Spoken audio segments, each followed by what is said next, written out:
ಬಾಲ್ಯದಿಂದ ಇಲ್ಲಿಯವರೆಗೂ ಎಲ್ಲ ನೋವು ನಲಿವಿನ ಒಳಗೂ ನಾನು ಕಂಡ ಲೋಕವೆಲ್ಲ ತಾಯಿಯೊಬ್ಬಳೇ.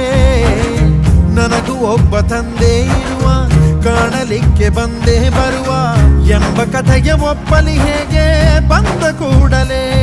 ಜೊತೆ ಬಾಳದ ಅಪ್ಪನ ದ್ವೇಷಿಸಲೇ, ಜಗ ಮೆಚ್ಚಿದ ಅವನನ್ನು ಪ್ರೀತಿಸಲೇ. ಕಣ್ಣಲ್ಲಿ ಕಣ್ಣಿಟ್ಟಾಕ್ಷಣವೇ ಕಣ್ಣೀರಿನ ಹನಿಗಳೇ ಹೇಳುತ್ತಿವೆ ನನ್ನ ಹೆತ್ತ